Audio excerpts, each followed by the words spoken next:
My name is Shouta Kisa. I am one of the editors of the Emerald team at Murakawa Publishing. I have always believed that magical princes like those in shoujo manga exist in real life, and one day I truly met one of them. His name is Yukina. He works as a clerk in a bookstore. I stood there watching the way he handled his job with such professionalism. I'm certain he could sell absolutely anything. The female customers were completely captivated by him. I first saw him when I stopped by the store on my way home and bought a book. It was love at first sight. From that moment on, I couldn't stop thinking about him, yet I had no idea how to get closer to Yukina. The only thing I could do was return to the bookstore again and again, secretly watching him from afar. I had no chance to grow closer to him. One day, the head of the sales department visited the store. When he saw me, he said that I absolutely had to talk to the staff since my manga was selling well there. As the store manager wasn't around, we went to meet the senior clerk, Yukina. I was completely unprepared for that encounter. After exchanging business cards, I made an excuse about being busy and hurried away. But the unpleasant moments didn't end there. On my way out, I ran into my ex-boyfriend. He couldn't accept that we were no longer together and was already on the verge of attacking me. Then, as if out of nowhere, Yukina appeared. He grabbed his arm and calmly said that fighting was unacceptable here. I quickly left. I went into a cafe hoping no one would find me there. Imagine my surprise when the cafe door opened and I saw Yukina. He recognized me immediately, sat down beside me, and said that we had a lot to talk about. It turned out that he doesn't just sell books, he reads shoujo manga as well. He said he was amazed that we were almost the same age, yet I had already accomplished so much in life. However, it turned out he was 21 and I was already 30. Yukina began sharing his ideas on how to increase the sales of my manga. I didn't understand why he cared so much and asked him directly. His answer was simple. Because it was my manga. He admires people like me, those who can create such touching stories.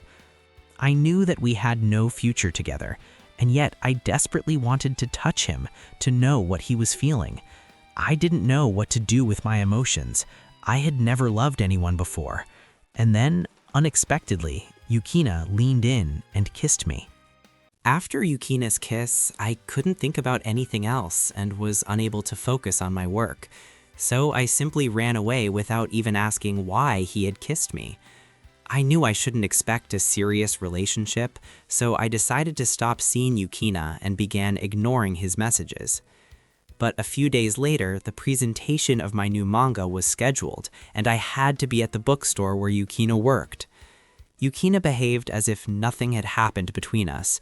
Maybe that kiss truly meant nothing to him. Still, as we parted, he said that we really needed to talk and asked me to meet him at a cafe. On the street, my ex-boyfriend started bothering me again. I reminded him that we had agreed from the beginning that we would never have a serious relationship, but he wouldn't back down and accused me of choosing a bookstore clerk over him. Once again, Yukina came to my rescue. He knocked my attacker to the ground and demanded that he leave me alone, declaring that we were a couple. He threatened to deal with him if he ever saw him near me again.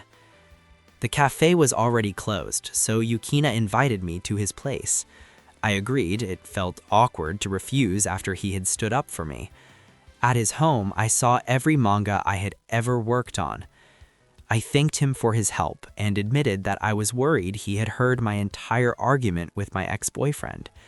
Yukina said he understood everything and confessed that he had noticed long ago how I watched him in the bookstore every evening.